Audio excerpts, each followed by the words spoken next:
This is episode 8, a solo episode with me, Tiffany Hinton, and we're talking about transplanting your plants and getting them out into your garden today on Cultivating. Hello, it's Tiffany, and welcome back to Cultivating Guts, a podcast where we discuss gardening, homesteading, gut health, and following our intuition.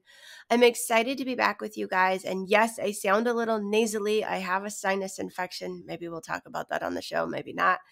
And had a lot of fun over the last few weeks. We've missed a few episodes, partially because I was sick, partially because it was spring break, and there was a lot going on. So we'll talk about that as well today on the podcast. And today we're going to talk about when do you start to transplant your little seedlings, right? How do you do that? How do you introduce those baby plants to the big, large world and the scary night and the cold and all of that stuff, right? So we'll talk about transplanting seedlings today on the podcast, along with some other fun gardening stuff. If you want to watch this in video, I am on Spotify and YouTube on video, and you can check out our YouTube channel at youtube.com/Tiffany Hinton and tune in there as well. Hello if you're on video. Okay, so before we get started, if you could do me a huge favor and subscribe and rate and review our podcast. That will help other people find the podcast who are interested in gardening, homesteading, or even following their own intuition as they become themselves, become who they were always meant to be, right? All right, I'm like looking at my notes and then I'm pausing. It's kind of funny. All right, so the next thing I will tell you is that today's podcast sponsor is coming up shortly with a sweet little commercial, and then we'll jump right into the show.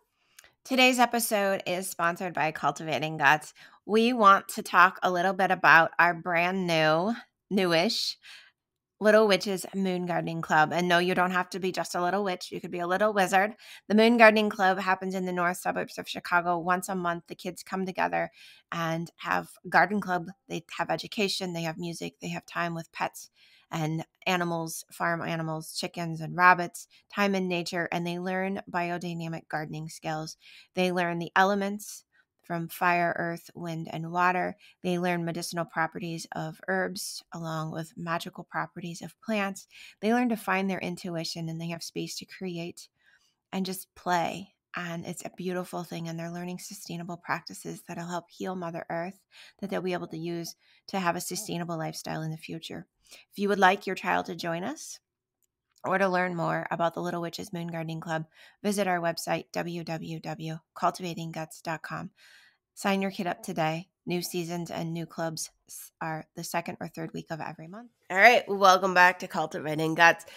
So it is the middle of April, right? For most of us, Easter is come and gone. If you're Orthodox, I understand Easter is coming. And Beltane is coming May 1st, May 2nd, and then May Day, which is May 1st. And then we have Mother's Day, and then we have plant all your plants, go to all your fun little lawn and garden stores, all your greenhouses, and find all your little beautiful things for the season. I don't know about you, but that's kind of how the next few weeks of my calendar looks. And so for those of you though that did the seed starting, right? So we had a few episodes about seed starting. We've had some articles in Natural Awakening Milwaukee magazine and Natural Awakening Chicago magazine. And those also were on seed starting and how to start your seeds so that you had success. What I will tell you is, yes, you might have a germination rate of 98%, meaning that out of 100 seeds that you plant, 98 of them grow. And then over time, you have some stragglers, you have some plants that get overwatered, maybe you have some that get too dehydrated. And so of those plants that you planted, you are not probably going to end up with every single seed getting transplanted to your garden. If you did, congratulations. I did not. So we started out with 860 little seeds that got planted. I lost a full tray, yes, 72, of purple flowered peas that you would make like butterfly pea tea with, whole tray. It got too dry and it got overheated and the peas didn't like it and they shriveled up and died. I had a mouse get in the greenhouse and most of you will think, oh, he must have ate something sweet. No, he ate the tops off the jalapenos. I don't know why the mouse did that. Maybe he was cold and was looking to heat up his body. I don't know. But some of the jalapeno plants are putting leaves out. Some of them did not make it. The tomatoes are doing amazing other than yesterday. My greenhouse got to 105 degrees and the tomatoes got a little wilty, but we got them watered. They look good this morning. I may have lost one tomato plant yesterday. So this is the course of the gardener. So if you feel like a failure because you started out with a tray of seeds and they did not all survive, you did not fail them. This is just the course of gardening. It is an art. Could be a science. For me, it is definitely an art. It is a learning experience. It is a growth journey. And there are losses and there are wins, and it's okay. And so now that we have the plants, I've got tomatoes that are like 12 inches tall. I've got one chamomile plant that looks amazing. I've got some other chamomile plants that are like an inch tall. So there's this variation happening, right? But as you get ready to introduce those little seedlings to the grand world outside your house, outside the greenhouse, outside the safety of the heat and the grow lights and the sunshine, there is a way to do that so that you don't lose more plants because nobody wants to lose more, right? You definitely want to wait till no more frost is in the forecast. So in Chicagoland, we have snow again in the forecast for Monday, which would be April, I think, 17th. So not a good time to put plants outside unless they're cold tolerant and they've been getting used to the cold because it's going to be snowing. Basically, what everybody always says is for zone 4, zone 5, like southern zone 4, right? For that Chicagoland, Milwaukee area, don't put your plants outside till Mother's Day. That's like the wise tale, right? Or the wives' tale. Not just the wise tale, but it's like the wife, because it was a bunch of women that made up these tales, and so they became the wives' tales. In reality, we're getting a prediction date of April 25th as our last frost prediction date for our area. So that means that plants could start going outside the first week of May, right after Beltane. The other thing to think about is when you're doing moon gardening, you don't necessarily want to transplant any plants right around the full moon. You want to transplant them right after the new moon so that they root and they root well. And that has to do with the magnetic pull in the soil and how the moisture is in the soil. Just like the full moon and the new moon affect the ocean waves, it affects the water in our soil, even in Chicago. So ideally then, what does that mean? It means that if I've got plants that can tolerate the cold, like rhubarb and peas and things like that are growing in little seed trays, I can start putting those outside April 21st, April 22nd. Yes, there is a prediction of frost up until the 25th of April. So that means I might need to cover them with a tablecloth or a bed sheet or a frost cloth cover just to be safe. But the way that we introduce those little seedlings to the grand big world is we start to set them outside for around 6 hours a day for a week. The other thing you start to do is you get a oscillating fan if you don't have wind, and you start to allow that fan to blow on your seedlings. What does that do? It makes their stems stronger so that they can withstand the winds and the rain and the summer weather. If you don't have a fan that you can use, now if you're in your house, you could almost put your ceiling fan on high maybe, and it'll do the same thing and create some wind in that space. The other thing you can do is if you don't have a fan is you can lightly take your hand and brush the tops of the plants every day, back and forth a little bit, and just wiggle them around. They like to be wiggled. But the oscillating fan is a great option. Give them like an hour or two a day with some wind, some man-made wind from the fan, and then start to introduce them for at least 1 week to the outdoors. And I would say 6 to 8 hours a day, primarily during the sunshine, during the heat of the day. So whether you're off to work or you're off to school, set them outside then. Somewhere safe, maybe closer to the house so that they're not extreme exposure, especially if there's rain forecasted or something coming. And don't set them out the day it's going to snow on Monday. Like that doesn't make sense either. But start to put them outside. So what I'm telling my students from the Little Witches Moon Garden Club is starting the week of May 1st, set your plants outside before you go to school every morning and then bring them in when you come home. That will introduce the plants to the outdoors, okay? That way, if we look at the May calendar, the full moon is May 5th. Don't want to be transplanting then. But the new moon is May 19th. So that means that the week of the 15th, if you start to introduce your baby seedlings, even for 2 weeks, right? The first week of May, the second week of May, the week of May 15th, you can get them in the ground. Now, what if you're like, but wait, you said I could start transplanting them in April. Absolutely, I did, which means that you're going to start putting your seedlings after like next Thursday, based on forecasting, when it's 50, 60 degrees outside during the day. You're going to start setting your seedlings out in that warmer part of the day. And then after the 25th of April or around the 22nd of April, you can transplant some of those over. Okay, so you can also then, starting May, around the new moon, you can put in cucumber seeds, you can put in your carrot seeds, you can put your potatoes in the ground, although potatoes are a root vegetable, so you can put those in around the full moon if you want. That will be totally fine. Yeah.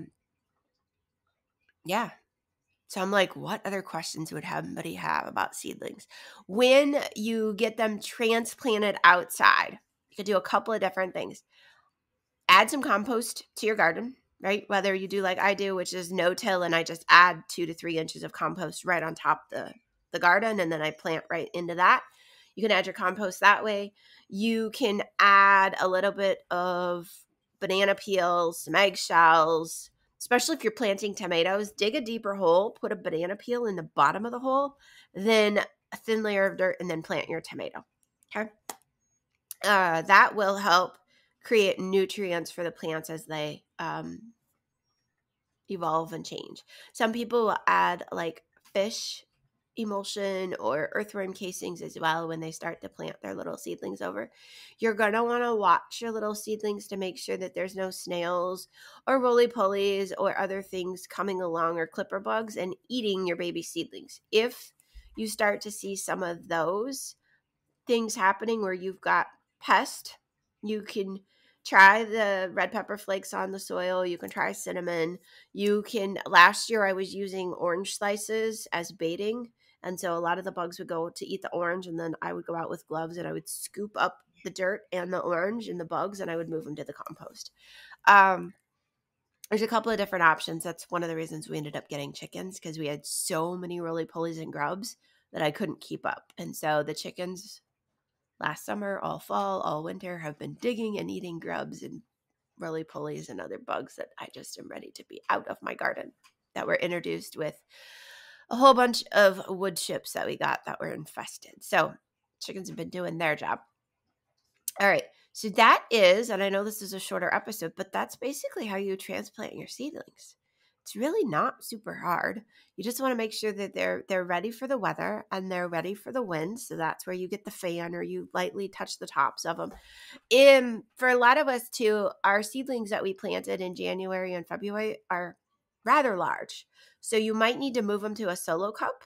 And I've got a YouTube short video that'll show you how to do that. Or you might even need to move them to a larger pot for a while, whether you've got a flower pot in your garage or you saved some pots from last year, so that they have space to grow until you can get them in the ground. Okay? You definitely don't want them to become root bound. So after I film this, I'm actually headed out to my greenhouse to move a few more tomato plants and a few other things so they're not root bound. You can move them with some garden soil, raised bed soil, or even just if you've got extra seed starter soil, you can use that as well when you go to just move them to a larger pot until it's time to get them outside. All right. Like I said, I am fighting a sinus infection. So that being said, before I sneeze or blow my nose on camera, that would be horrible. Let's call it a day and make it a short podcast. All right, you guys, I hope you enjoyed this episode. Share with me what your favorite part was and something that you learned that you didn't already know from today's podcast. I'm here for you, and you can ask me any questions. I'm excited to see what you get transplanted in your garden. Take a picture, tag us on Instagram at Cultivating Guts. Satnam. Love you guys. So if you love this episode, remember to share it with your friends. Send it to anyone who may love this inspiration and need this information for their own garden and seedlings. To get my newest book, The Ultimate Green Witch Garden Planner. You can find it on Amazon, or you can find it on our website, cultivatingguts.com. The other thing I will let you know is that we have a few more spaces for the month of May to do some garden consults. So you can find those as well on cultivatingguts.com. You can sign up for a garden consult where you'll get an hour of my time. We will walk through what you need for your garden, where your challenges are, and then I will work on a plan to go forward along with a planting map and send you back a plan and get you on your way to having a wonderful biodynamic moon cycle garden this year. And you can actually go from planting your garden to installing your garden in one moon cycle. So what is that? A month? That's just so exciting. So that's one of the new things. As I'm working on my garden certification course, certification will be coming soon. We'll have a big announcement about that. And if you're listening to this and Earth Day is not here yet, you still have a chance to join us for an intimate immersion retreat at my homestead in the Chicagoland area. You could even fly in for it if you're listening and you're like not in the area.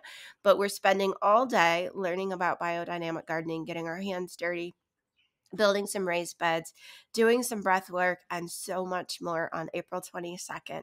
And I'm so excited to invite you to come and join us. So you can find out more about that at www.cultivatingguts.com/garden retreat. And that is our annual garden retreat. Last year we did a 4-hour half day. The year before that we did a 4-hour half day. But this year we are doing a full day, and it is going to be amazing. And I would love to have you join us. To get all the details you need to learn more about any of the things I mentioned, visit cultivatingguts.com to get growing and your own food and creating a sustainable lifestyle for your family.